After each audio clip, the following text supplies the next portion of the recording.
చూసేవాళ్ళం. ఒక వాణిజ్య ప్రకటన చాలా పాపులర్ అయింది. భగవంతుడికి భక్తుడికి అనుసంధానమైంది అంబికా దర్బార్ బత్తి అని. ఇవాళ బీఆర్ఎస్ బీజేపీ పార్టీకి అనుసంధానమైనటువంటి విషయం మనం తెలుసుకోవాల్సిన అవసరం ఉన్నది. ఇవాళ చాలా పత్రికలు సోషల్ మీడియాలో రాద్ధాంతం చేస్తూ ఉన్నారు హెచ్సియు భూముల విషయంలో. తెలంగాణ ప్రజలు తెలుసుకోవాల్సింది, శ్రీమతి ఇందిరాగాంధీ గారు ఆనాడు సెంట్రల్ యూనివర్సిటీకి 2500 ఎకరాలు ఆమె హయాంలో జరిగినటువంటి సందర్భం. తర్వాత ఈ పంచాయతీ ఎక్కడికి వచ్చింది అంటే 2500 ఎకరాలు సర్వే నంబర్ 25లో ఉంది. ఈ మొత్తం 2 బిట్లు. అసలు కథ ఇక్కడ మొదలైంది. హైదరాబాద్ సెంట్రల్ యూనివర్సిటీకి సంబంధించి ఒక బిట్లోని భూమిని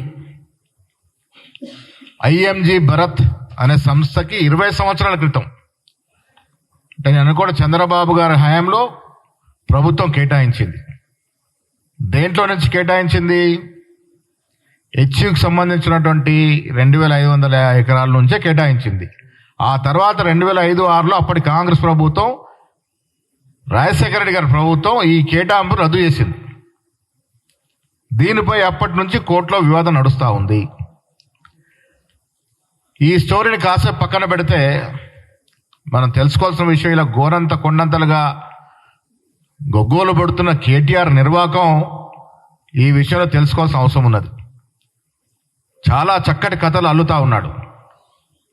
కిషన్ రెడ్డి కేటీఆర్ చేతిలో చెయ్యేసి చెప్పు బావ అనే విధంగా పాట పాడుకుంటూ హెచ్ భూముల మీద మాట్లాడుతూ ఉన్నారు. అసలు విషయాలకు వెళ్తే 2014లో మిత్రులారా టీఆర్ఎస్ ప్రభుత్వం అధికారంలోకి వచ్చింది. రాగానే ఆనాడు కేసీఆర్ కేటీఆర్కి బినామీగా ఉన్నట్టు రామేశ్వరరావు కన్ను ఈ భూముల మీద పడింది. అయితే అప్పటి భూముల విషయం కోర్టు పరిధిలో ఉండటంతో అదే సర్వే నంబర్లో 25లోని భూమిలో 50 ఎకరాలకు సంబంధించి నడుస్తున్న లీగల్ పంచాయతీని కేటీఆర్ స్వయంగా రంగంలోకి దిగి అక్కడున్న వీరు వ్యక్తులతో మాట్లాడి దాన్ని సెటిల్ చేసినటువంటి పరిస్థితి. కేటీఆర్ గారు రంగంలో దిగి సెటిల్ చేసిన 50 ఎకరాలు ఎక్కడిది అంటే కాంగ్రెస్ ప్రభుత్వం రాజశేఖర హయాంలో రద్దు చేసినటువంటి భూముల్ని, అది కోర్టు వివాదాల్లో ఉండగా దీనికి బదులుగా ఇంకొక 400 ఎకరాలు సెంట్రల్ యూనివర్సిటీ కేటాయించడం జరిగింది. దీని బదులుగా ఆనాడు రిజిస్టర్ గారు సంతకం పెట్టించినారు. ఈ భూములు ఐఎంజీ భరత్కి ఇస్తే దానికి బదులుగా 400 ఎకరాలు తీసుకున్నారు. మళ్ళీ యూనివర్సిటీకి ధనవంతమైంది ప్రభుత్వ భూమి. ఆ భూమి ఇలా అనేకరాంతమైంది. దానిలో అందరి పాత్ర ఉంది. ఆ భూముల్లోనే ఇలా మనం మై హోమ్ విహాంగా అనేటువంటి ఒక బహు అంతస్తుల భవనం అక్కడ వెలిసింది. ఇలా కేటీఆర్ గారు సవాల్ విసురుతున్నా దానికి 100 ఫీట్ల రోడ్డు కేటాయించడం జరిగింది. ఇది నీ హయాంలో జరిగింది కాదా? అప్పుడు ఇది సెంట్రల్ యూనివర్సిటీకి సంబంధించిన భూమి అని నీకు తెలియదా? కిషన్ రెడ్డి గారికి తెలియదా? అంటే మీ విషయానికి వచ్చి మీ బినామీలకి భూములు ట్రాన్స్ఫర్ చేసేటప్పుడు అది హెచ్సి భూమి మీకు కనబడదు. అక్కడ జినుకలు తిరుగుతాయి, నెమలు తిరుగుతాయి అనే విషయం కనబడదు. ఇది పచ్చని చెట్లున్నటువంటి ప్రాంతం అనేది కనబడదు. మీ బినామీలకి భూములు కేటాయించి లీగల్ పంచాయతీ సెటిల్ చేసి దాంట్లో బడా భవంతులు కట్టుకునేటప్పుడు మాత్రం ఈ జెనుకలు కనబడలే, నెమళ్ళు కనబడలే, పచ్చదనం కనబడలే. అది కేటీఆర్కి కాదు, కిషన్ రెడ్డి కూడా కనబడలే. ఇవాళ మాత్రం వారు 21 ఈ తతంగా నడుపుతూ ఉన్నారు. మిత్రుల ఈ విషయాలను కూడా మీకు సర్క్యులేట్ చేస్తాం. చాలా పెద్ద స్టోరీ ఎస్సీలో దాగి ఉంది. ఇది క్లారిటీతో చెప్పాల్సింది.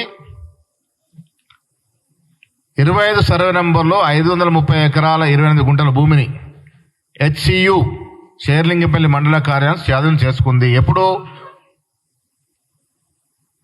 ఈ భూమిని ఎస్సీ నుంచి ప్రభుత్వం స్వాధీనం చేసుకున్న సందర్భం. దానికి బదులుగా 400 ఎకరాల భూమి వారికి మరి హెచ్సికి ఇచ్చినటువంటి సందర్భం. దీని బదులుగా శేర్లింగంపల్లి మండలం గోపల్లి గ్రామంలో సర్వే నెంబర్ దీనికి ఆనుకొని 36లోని 190 ఎకరాలు 36 గుంటలు, సర్వే నెంబర్ 37లో 255 ఎకరాలు, సర్వే నెంబర్ 397లో 16 ఎకరాలు ఇవన్నీ కూడా హెచ్సికి బదిలీ చేయడం జరిగింది.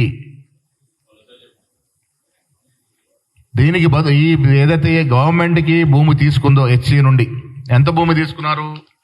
534 ఎకరాలు తీసుకున్నందుకు బదులుగా ప్రభుత్వ భూమిని హెచ్సికి బదిలీ చేయడం జరిగింది.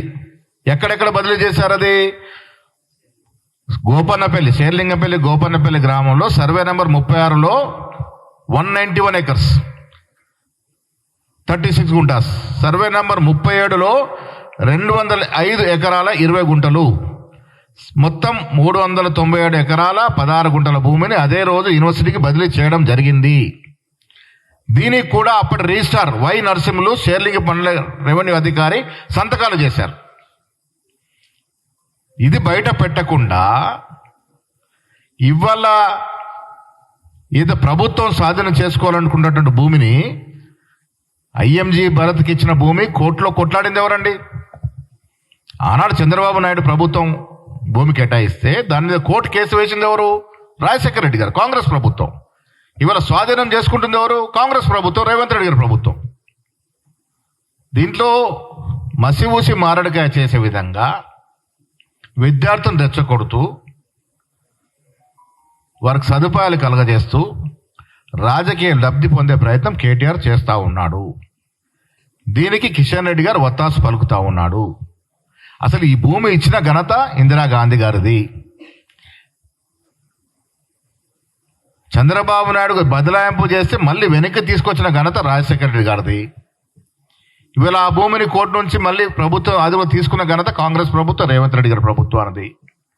దీన్ని రాద్ధాంతం చేసి రాజకీయ కోణంలో లబ్ధి పొందే ప్రయత్నం కేటీఆర్ చేస్తా ఉన్నారు. ఇది ప్రజలు అర్థం చేసుకోవాల్సిన అవసరం ఉన్నది. ఇవాళ పర్యావరణం గురించి కిషన్ రెడ్డి గారు మాట్లాడుతున్నారు, కేటీఆర్ గారు మాట్లాడుతున్నారు. నేను వారికి మీ ద్వారా అడుగుతా ఉన్నాను, మైహోం రామేశ్వరం భూములు కేటాయించినప్పుడు బీజేపీ పార్టీకి పర్యావరణం గుర్తుకు రాలేదా? యూనివర్సిటీ భూములో మైహోం వేగంగా నిర్మించి 100 కోట్లు సంపాదించినప్పుడు కిషన్ రెడ్డి, బండి సంజయ్కి అవి యూనివర్సిటీ భూములని, పర్యావరణం దెబ్బతింటుందని గుర్తుకు రాలేదా? నిద్రపోతున్నారా లేక ఇంకేమైనా లోపాయకారిగా జరిగిందా? ఎందుకు మీరు ఆనాడు మాట్లాడలేదు? ఎందుకు మాట్లాడలేదు? ఇవాళ ఎందుకు మాట్లాడుతూ ఉన్నారు? ఇది స్పష్టత ఇవ్వాల్సిన అవసరం కేటీఆర్ మీద ఉంది.